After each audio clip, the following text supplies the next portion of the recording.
I'm Aletha Shannon from Spindle and Spoon Homestead, and today I'm going to do an Ask Me Anything video where previously I had requested questions from people watching my live sale and people on Instagram, and I'm going to go through as many questions as I can. I'm sitting in my backyard, so I hope the traffic isn't too loud and my dog doesn't bark too much, but I apologize if that's the case. He loves to bark at our chickens and our neighbor, so hopefully he'll be quiet. All right. First question. What do you use for the different natural dyes? So yeah, I use a lot of natural dyes, dyeing wool and other things, and in the past I have used indigo, cochineal, coreopsis, osage, madder, iron, acorns, walnuts.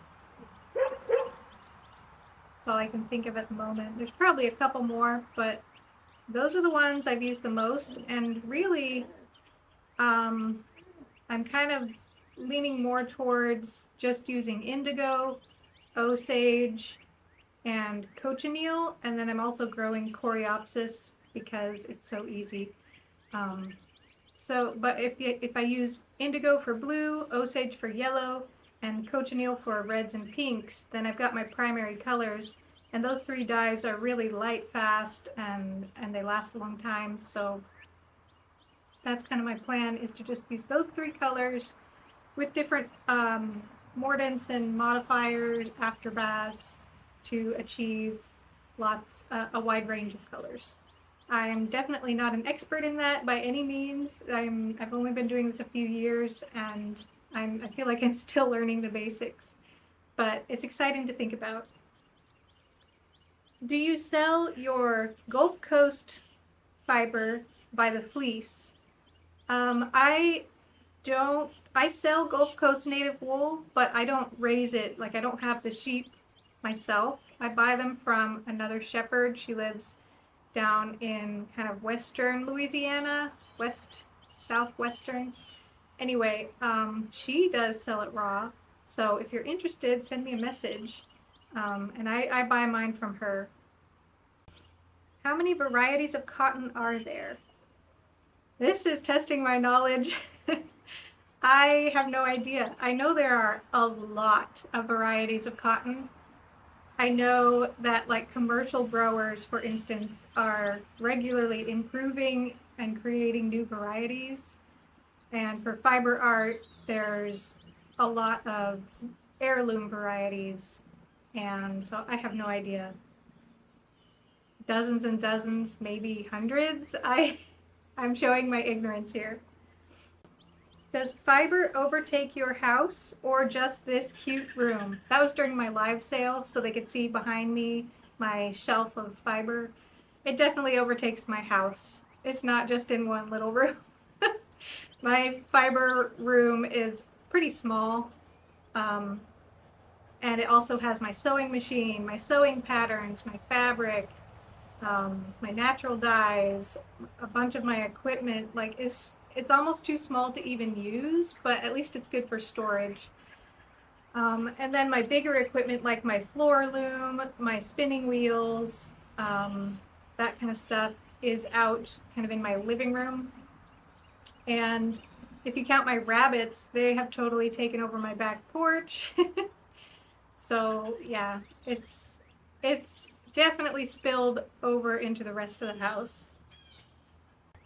Do you sew garments? Okay, yeah, I do. That was actually my first sort of fiber art love, was sewing clothes.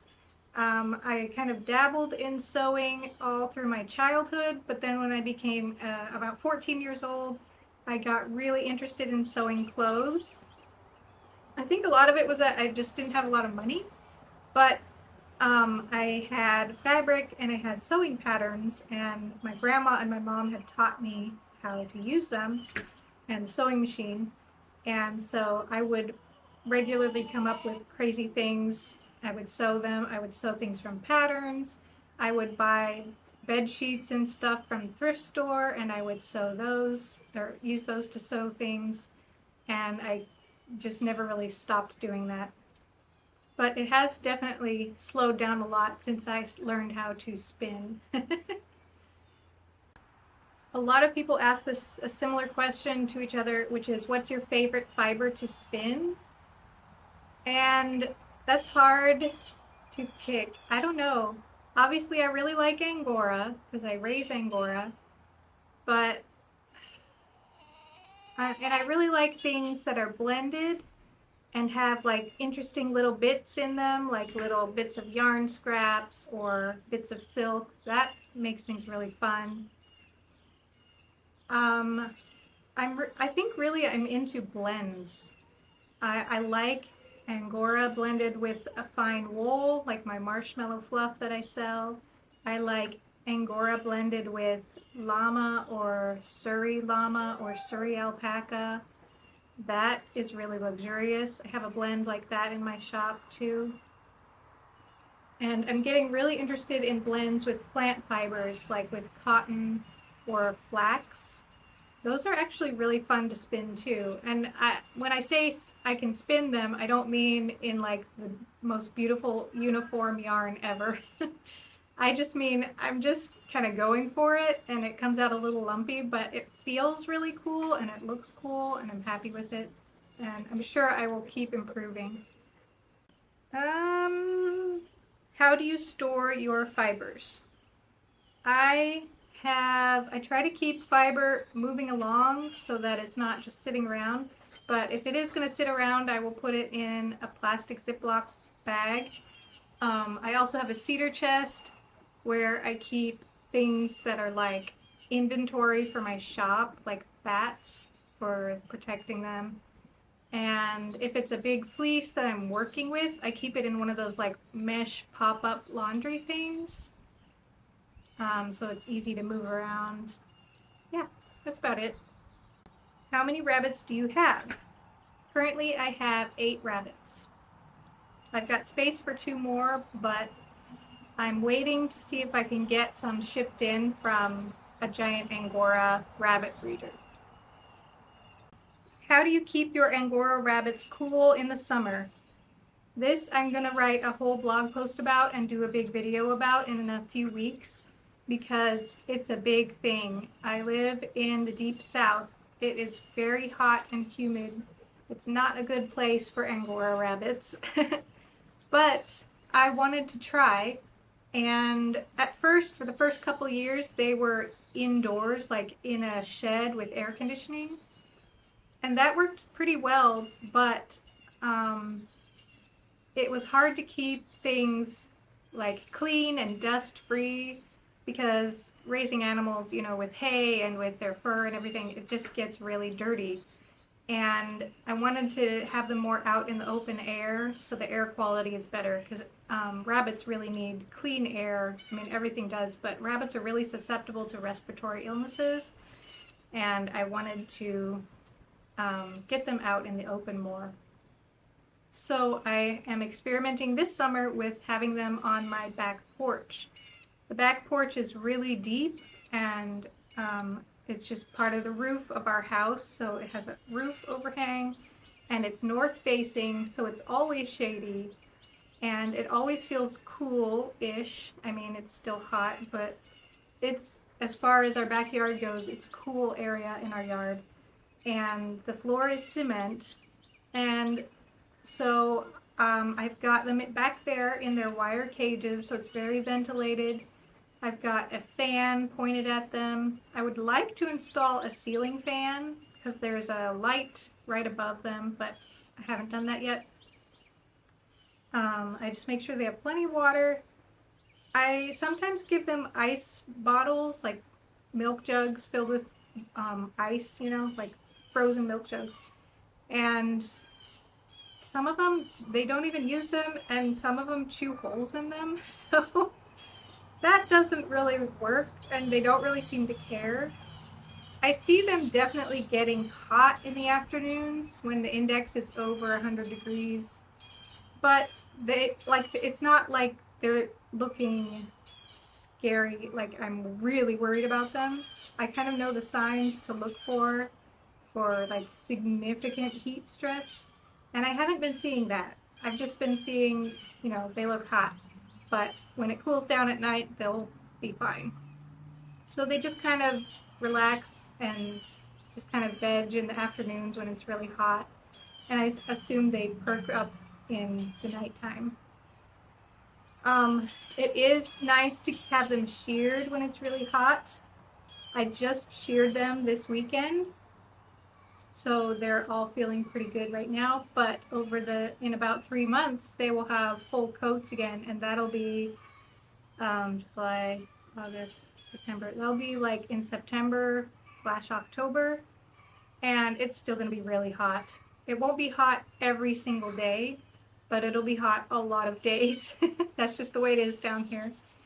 So that's the time I'm most worried about, and we will see how it goes. If it's a question of, them being in a dangerous heat stress situation or keeping their fiber, obviously I will shear them if I have to. But I really want to try and not shear them and see if these rabbits that I've been raising and breeding for 3 years have kind of adapted to this area.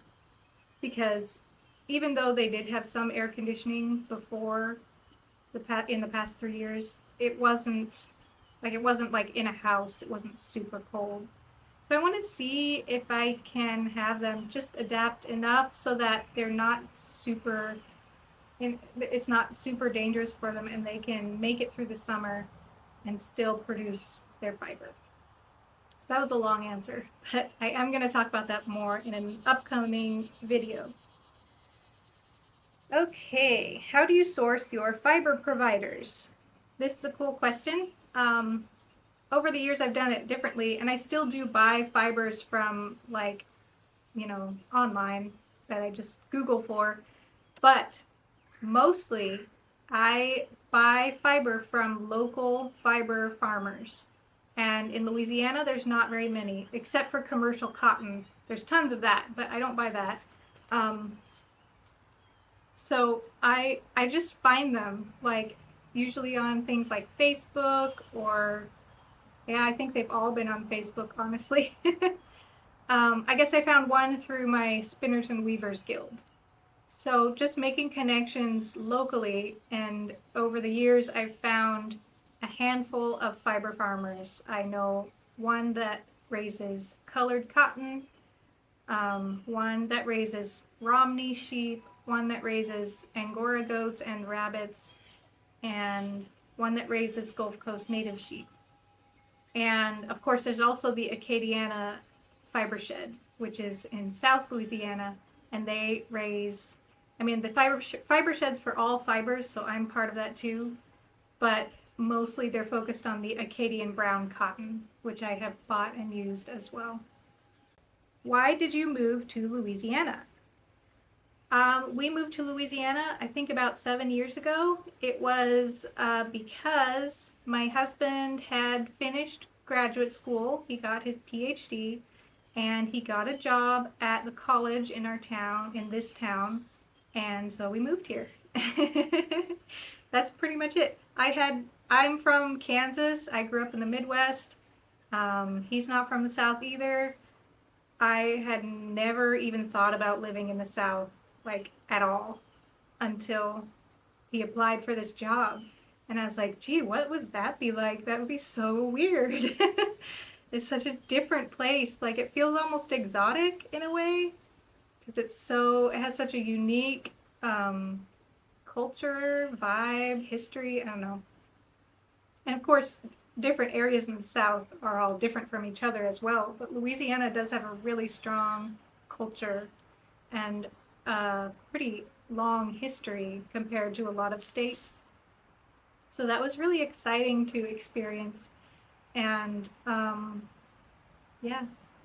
it's, if you ever are moving to a new place and you're just your mind is blown, like you never thought about moving there, I'm telling you, I've lived in a lot of places, and every place has really good stuff about it, and some bad things too.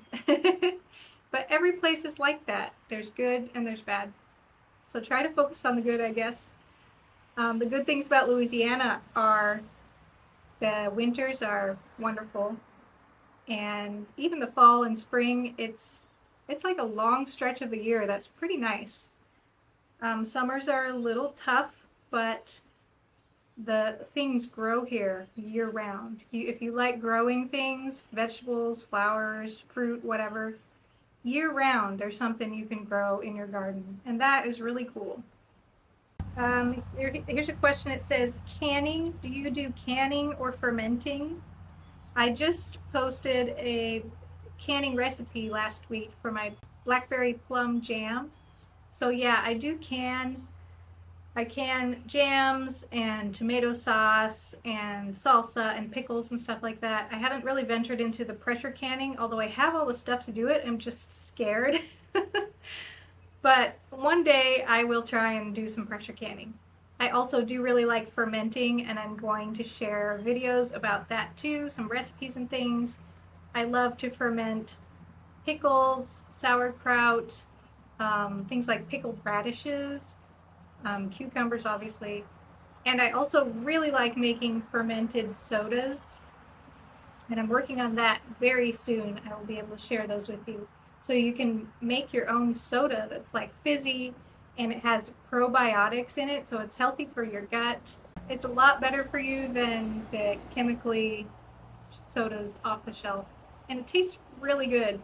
So I'm excited to do that. Okay, I think that's all I'm going to do for today. Thank you for those who asked questions. And thank you so much for people who watched my live sale on Friday and made purchases. It is really nice to be able to make some money off of that. So, and my shop is currently open as well. Be sure to visit spindleandspoonhomestead.com. There's a little link to my shop. If you're a fiber artist, you can buy fiber art supplies there.